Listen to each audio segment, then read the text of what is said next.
अभी क्या कर रहे हैं आप? सर अभी मैं सिर्फ तैयारी कर रहा हूँ सर, साथ ही कुछ एक स्टार्टअप है उस पर वर्क कर रहा हूँ। इंटरव्यू की तैयारी कर रहे हैं? Yes sir. कहीं सर्विस वगैरह नहीं है? नहीं सर। अच्छा, आप इंटरव्यू क्या करते हैं? सर सब्जी बेचते हैं सर, वेजिटेबल सेल्समैन। कहाँ? जबलपुर में सर। जबलपुर में? Yes sir. अच्छा, तो आपने बड़ी मेहनत से परीक्षा पास वगैरह की, बड़ी मेहनत से की? Yes sir. खेती बाड़ी भी है क्या? नहीं सर, कोई खेती बाड़ी। मूल कहाँ के रहते हो? सर जबलपुर के ही, जबलपुर में रांझी। हाँ, तो बाहर से इधर से आए जब? नहीं सर, वहीं से रहने थे, दादाजी आए थे पहले। फिर भी जमीन? अच्छा, दादाजी आए? दादाजी आए थे। अच्छा, हाँ, फिर भी जमीन नहीं है क्या कुछ अपने? Yes sir. दादाजी नाम से आए? दादाजी रीवा से आए थे सर। रीवा से? Yes sir.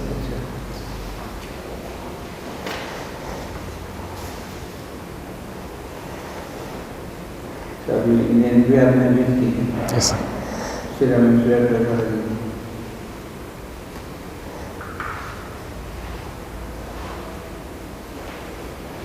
आप कंप्यूटर साइंस में इंजीनियर हैं, तो आपकी कंप्यूटर साइंस का उपयोग आपकी प्रशासनिक सेवा में कैसे होगा? सर जैसे कि हम अभी देख सकते हैं कि ई गवर्नेंस का दौर चल रहा है, हमारी सरकार चाहती है कि गवर्नमेंट कम हो और गवर्नेंस ज़्यादा हो, तो वहीं मुझे ऐसा लगता है कि कंप्यूटर साइंस इंजीनियर इस काम को ज़्यादा बेहतर तरीके से कर सकता है, समाज प्रशासन में एफिशिएंसी ला सकेगा, ट्रांसपेरेंसी ला सकेगा। जैसे कि हम सभी जानते हैं कि हर कुछ एक सॉफ्टवेयर पे वर्क करता है, वहाँ पे कंप्यूटर साइंस इंजीनियर उन सॉफ्टवेयर को ज़्यादा बेहतर तरीके से समझ सकता है, मेंटेन कर सकता है और साथ ही साथ अपने कलीग्स को हेल्प कर सकता है कि वो उन्हें भी समझ सकें। तो ऐसे मुझे लगता है कि कंप्यूटर साइंस मेरे लिए कारगर थी। प्रशासनिक सामने जमीन का बहुत महत्व है। Yes sir. जमीन का भी कंप्यूटरीकरण हो गया पूरा? हाँ सर, तो सारे डॉक्यूमेंट्स सर। कुछ आपको जानकारी है जमीन का कंप्यूटरीकरण कैसे किया है? सर ई भूमि जैसे सर ऐप्स को डेवलप किया जा रहा है, प्लेटफॉर्म्स को डेवलप किया जा रहा है, जिसमें हमारे जो डेटास होते हैं अकॉर्डिंग जो हमारे लैंड रिफॉर्म्स जो भी लैंड रिलेटेड डेटा होते हैं वो सारे के सारे उस पर अपन फीड अप कर देते हैं। जैसे डिजिटल लॉकर जैसे सिस्टम्स भी आजकल डेवलप किए जा रहे हैं, जिनमें अपने डेटा जो भी हमारे डॉक्यूमेंट्स हैं उन्हें हम रख सकते हैं। सिमिलर वे में उन्हें हम सर जैसे गवर्नमेंट है जो हमारे प्रशासनिक अधिकारी है उन्हें वो एक्सेस कर सकते हैं ताकि वो बेहतर रिपोर्ट्स पे बना सकें। अभी आपने तैयारी की तो आपकी जानकारी में आया होगा ऐसे कि आप कंप्यूटर साइंस से इसे निकाल सकते हैं यहाँ बैठे बैठे कि किसकी भूमि कैसी है, कैसा का है, कितना क्या है? सॉरी सर, उसके लिए ऑथराइजेशन सर ऐसी चीज़ें हैं कि हम उन चीज़ों को एक्सेस कर सकते हैं, बट वो हर किसी के डोमेन में नहीं है कि कोई भी उसे एक्सेस कर सके। वो जनरली एक कॉन्फिडेंशियल डॉक्यूमेंट्स होते हैं ताकि प्राइवेसी को भी प्रिवेंट किया जा सके। इसके लिए सर उनका एक्सेस सिर्फ अधिकारियों को ही होता है या गवर्नमेंट को होता है।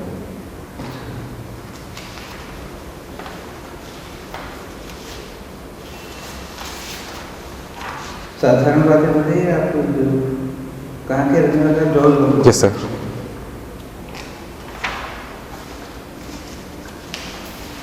कर्फ्यू के बारे में सुना आपने? हाँ सर, कर्फ्यू के बारे में सुना। धारा 144 सर? धारा 144? हाँ सर सुना है सर। क्या ये तो सामान्य, जब आप अधिकारी बनेंगे तब तो पढ़ेंगे, तब तो जो करेंगे करेंगे। सामान्य आदमी के बारे के हिसाब से होते कर्फ्यू क्या है, धारा 144 क्या है, क्यों लगाई जाती है? सर जब परिस्थितियां कंट्रोल के बाहर हो जाती हैं, जैसे कि दंगा कह सकते हैं, ऐसी कंडीशंस में मजिस्ट्रेट चाहे तो सेक्शन 144 के तहत कर्फ्यू लगा सकते हैं। ऐसे में सर कुछ जो फंडामेंटल राइट्स होते हैं उस एरिया के, वो उस समय के लिए वॉइड हो जाते हैं कुछ समय के लिए, उसमें 2021 नहीं होता है और एक लिमिटेड पीरियड ऑफ टाइम के लिए वो जो उधर के डीएम होंगे वो उनके अथॉरिटी में रहेगा कि कब तक के लिए रहेगा, ताकि जो सुविधाएँ हैं जो भी प्रॉब्लम्स चल रही है उन्हें जल्दी जल्दी निपटारा किया जा सके। अभी ये जो कोविड के अंतर्गत आदेश निकल रहे हैं इनको भी धारा 144 के अंतर्गत बोलते, तो ये कैसे है? सर मुझे इसका नॉलेज तो इतना नहीं है सर, मुझे ऐसा लगता है कि ये गाइडलाइंस का फॉलो हो रहा है, ना कि कर्फ्यू का। तो धारा 144 ये कुछ काम करने को जो आपने कहा ना, सर कुछ अधिकार करने से, काम करने से रोका जाता है, कुछ फंडामेंटल राइट्स रोके जाते हैं। Yes sir. तो आपके स्वतंत्र आपको मोट ठीक है, ठीक है। Yes sir. परिस्थिति ऐसे बन गई, अरे 5 आदमी में उनका दंगा होने की संभावना है, तो आपने अधिकार को सीमित किया। और ज़्यादा स्थिति बिगड़ गई तो कर्फ्यू लगाया, नहीं बाहर घूमोगे, आपका फंडामेंटल राइट है। Yes sir. परंतु कुछ काम नहीं करने की शक्तियाँ वो धारा 144। Yes sir. जैसे सर हमारे नाइट कर्फ्यू अभी चल रहा है। कोविड के बारे में बताओ। Yes sir. सर कोविड एक वेरिएंट है, कोविड ऑलरेडी एक कोविड एक वेरिएंट है वायरस का, जिसमें सर हमारी सर्दी तक इंक्लूडेड होती है, वन ऑफ द वेरिएंट है सर्दी भी, उसी का एक वेरिएंट आया था कोविड-19 जो प्रेजेंट डे पे अभी भी चल रहा है। उसके कई वेरिएंट अभी आ चुके हैं, जैसे कि अभी डेल्टा वेरिएंट था, अभी ओमिक्रॉन वेरिएंट चल रहा है। ये कहा जाता है कि रिपोर्ट्स के अकॉर्डिंग, कुछ कॉन्फिडेंशियल रिपोर्ट्स है जिनके अकॉर्डिंग कहा जाता है कि वुहान चाइना से आया हुआ है और इंडिया में इसका इम्पैक्ट केरला से शुरू हुआ था, जिसके कारण हमारे यहाँ काफ़ी प्रॉब्लम्स क्रिएट हो गई, चाहे वो सोशल प्रॉब्लम्स हो चाहे वो इकोनॉमिकल प्रॉब्लम हो, और इसके कारण हमारे बहुत सारे काम रुक चुके हैं। हमारी इकोनॉमिक ग्रोथ नेगेटिव तक में चली गई थी लास्ट ईयर, और अभी हमें ऐसा लगता है कि ओमिक्रॉन जैसे वायरस चल रहा है, ये हमारे लिए प्रॉब्लमेटिक तो है, बट हमारी गवर्नमेंट इसको बहुत अच्छे से संभाल रही है और कहीं ना कहीं प्रशासन बहुत अच्छा से कार्य कर रहा है, और जिसके कारण हमारी जो इकोनॉमिक ग्रोथ है वो अभी भी ट्रैक पर है, और हमें ऐसा लगता है कि जल्द से जल्द हम इस पर काबू पा लेंगे, और वैक्सीनेशन ड्राइव हमारी कारगर है। जबलपुर के आसपास कोई रक्षा संबंधी कारखाना है? Yes sir, yes sir. Jabalpur में सर 3 रक्षा संबंधी कारखाने हैंगे, जिनमें से सबसे पहले सर ऑर्डिनेंस फैक्ट्री खमरिया है, VFJ है vehicle factory, and last is gun carriage factory. Yes sir, 3 major हैं, और साथ ही आर्मी से रिलेटेड बहुत सारी वहाँ पे छावनियाँ हैं, जिनमें से ग्रेनेडियर्स हैं, जम्मू कश्मीर राइफल्स हैं, सिग्नल्स हैं।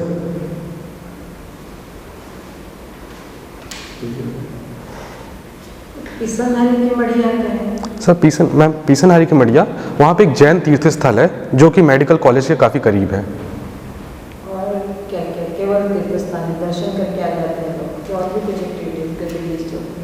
सॉरी मैम, मैं उधर कभी विजिट नहीं कर पाया था, बट वो काफ़ी अच्छा मतलब टूरिज्म के लिए काफ़ी फेमस है वो जगह। महिला शिक्षा के लिए भी वो लोग विद्यालय वगैरह के साथ में करते हैं। थैंक आपने लिखा है सामाजिक मुद्दों पर कविता लिखना। यस। कौन सी किस मुद्दे पर लिखा है? मैंने मैम जात पात पे भी लिखी है, कोरोना काल पे भी लिखी थी।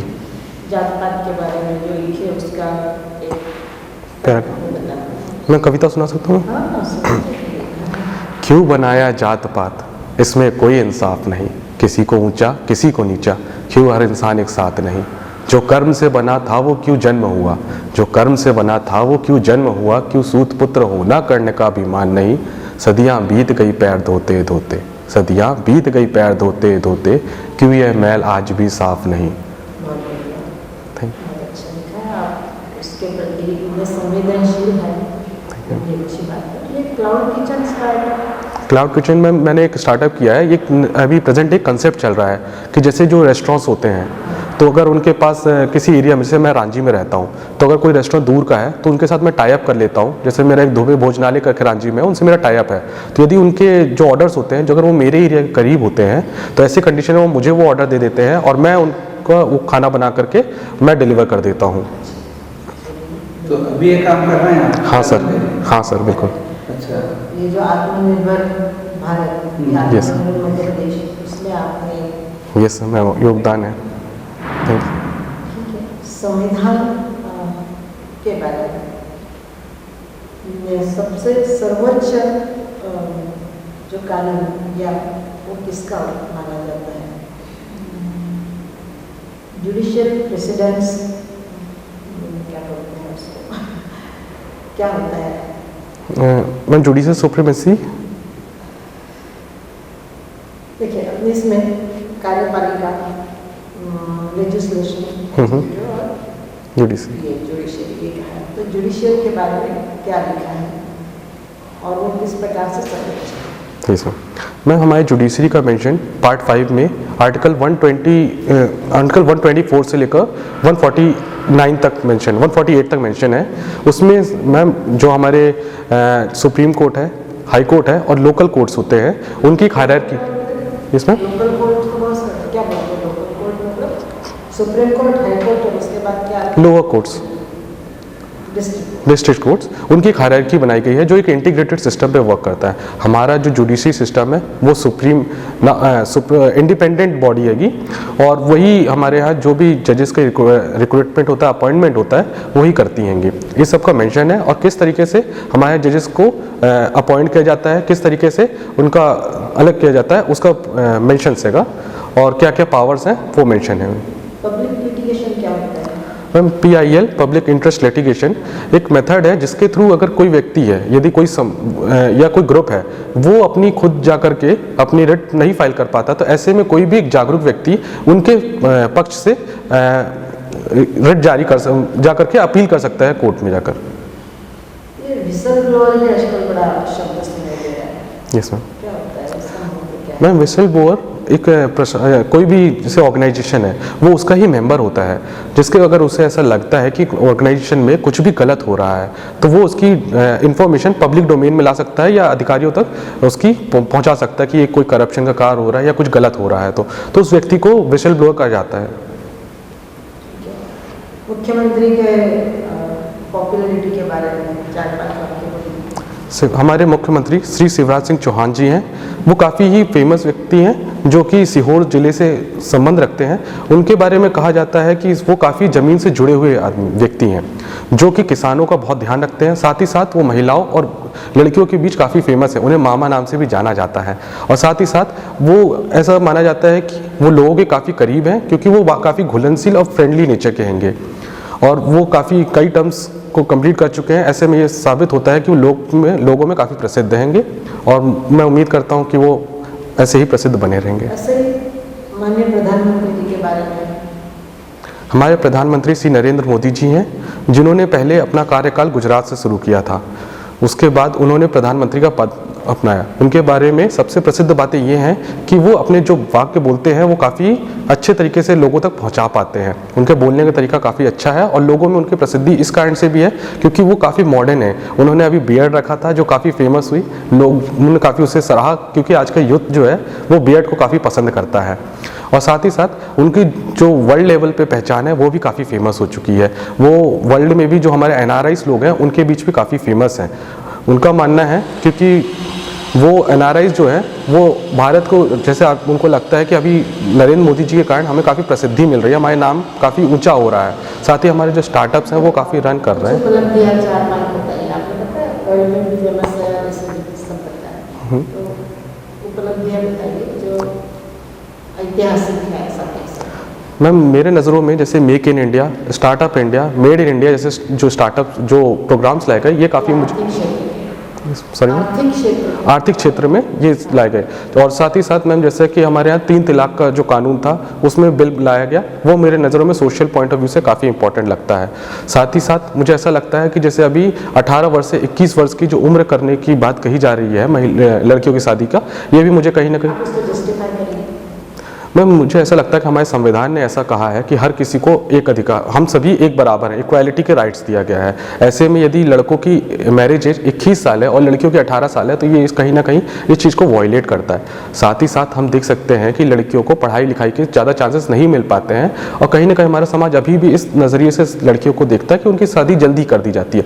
ऐसे में 21 साल होना, ये बताइए, मगर ये मुस्लिम समाज में तो दहेज ऑफ लिबर्टी है, उनके ऊपर तो ये लागू नहीं होता, ये होगा क्या लागू? नहीं होगा मैम, क्योंकि हमारे यहाँ यूनिवर्सल सिविल कोड अभी लागू नहीं है। ऐसे में जो उनका लोकल, तो फिर तो डेमोक्रेसी चेंज हो जाएगी, फिर तो बहुत गड़बड़ होगी, ये तो गलत हुआ। मैम मेरे नॉलेज में मैम मुझे ऐसा लगता है कि कहीं ना कहीं मुस्लिम समाज भी इस पर विचार करेगा और वो जल्द ही उस पर भी कुछ ना कुछ होगा। और ऐसे में डेमोग्राफी की बात रहेगी तो मैम सरकार ने कुछ सोच समझा होगा और उसके बाद ही ऐसे कानून बनाया होगा।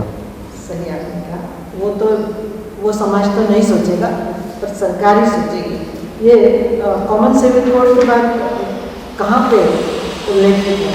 कॉन्स्टिट्यूशन में कहीं है? कैसे बना सकते हैं?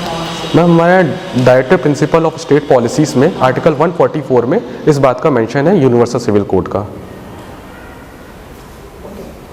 कुछ धार्मिक ग्रंथों के बारे में है जी?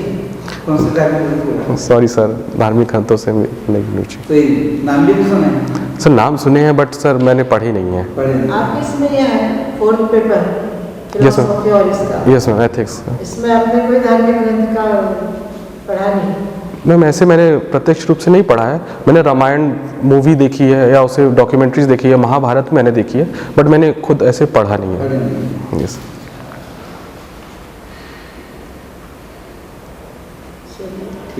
राम का जो काल था वो कौन सा कहलाता है? कृष्ण का काल कौन सा कहलाता है? युग युग। Can I take a minute sir? युग पूछा युग समय मतलब ये हाँ। वैदिक काल वगैरह ये नहीं, युग पूछा। सॉरी सर, मैं रिकॉल नहीं कर पा रहा हूँ। अच्छा युग कितने ये तो सुना? Yes sir. कितने युग? सर 4 युग हैं। हाँ बोलो। सतयुग, त्रेता, द्वापर एंड कलयुग। कलयुग। तो कितने कितने वर्ष के होते हैं ये मालूम नहीं? नहीं सर, अच्छा। Sorry sir. अब ये जादू युग तो बता दिया। अब बताओ ये स्मरण करो कौन से युग में कौन थे? राम और कृष्ण। सर मुझे ऐसा लगता है द्वापर युग में कृष्ण थे हाँ और त्रेता युग में श्री राम जी थे। तो बस सही सोचा, सही है। हाँ बिल्कुल सही। त्रेता युग के राम, द्वापर युग के कृष्ण, बिल्कुल सही। और कलयुग में कौन आने वाले हैं? Yes sir. कलयुग में कौन सा अवतार होने वाला है? Can I take? हाँ। काल हाँ हाँ हाँ सही बोल रहे हैं। सही सोच रहे हैं। सॉरी सर, मैं नाम रिकॉल नहीं कर पा रहा हूँ सर। हाँ कल की काल की अवतार। काल की कल की कल की अवतार। अच्छा काफी अच्छी कह रही आपकी। Yes sir. अच्छा एक और, अब आप अंतिम ही है कह रहे, ये नर्मदा एक और है एक और हाँ नर्मदा नदी कौन कौन से जिलों से गुजरती है? नर्मदा नदी मध्य प्रदेश के 15 जिलों से गुजरती है, जिनमें मुख्यतः नाम कहा जाए तो मंडला हो सकता है, अमरकंटक है, जबलपुर है, आप ऐसे लाइन से नहीं बोल सकते। बोल सकते हैं अमरकंटक, मंडला, जबलपुर, नरसिंहपुर, रायसेन, खंडवा, खरगोन, बुरहानपुर। अरे बुरहानपुर कहाँ चले गए? बुरहानपुर चलो करना मिलना थोड़ा कठिन। वो ठीक है पर थोड़ा बोली में साधना रखिए। बहुत अच्छा ध्यान है आपका। Yes, पर थोड़ी देखिए अब जब सामने वाले को मतलब अमरकंटक जिला नहीं है, हाँ, अमरकंटक निकलती है Yes, I know. उस क्षेत्र के शेड्यूल जिला है, ठीक है। तो आप जिलों के नाम बोल रहे हो Yes, तो sir. अमरकंटक स्थान से निकलते हैं। Yes sir. फिर आप ये जिले बोलिए। यस ठीक सॉरी है? सर। अच्छी तैयारी आपकी। Thank you, sir. Thank you. तो जो टाइम पे डेडिकेट करके करने का कोशिश कीजिए। सर। गजल को ज़्यादा ही ठीक है। Yes, sir. थोड़ा प्रयास करिए कि लेकिन वो तो हालांकि एक जरूर एक्सप्रेशन करने समय हमारे भी मिलेगी पर आपको कुछ ज़्यादा कीजिए थोड़ा ज़्यादा। यस फिर तैयारी अच्छी थी। Yes, sir. परफॉर्मेंस अच्छा है।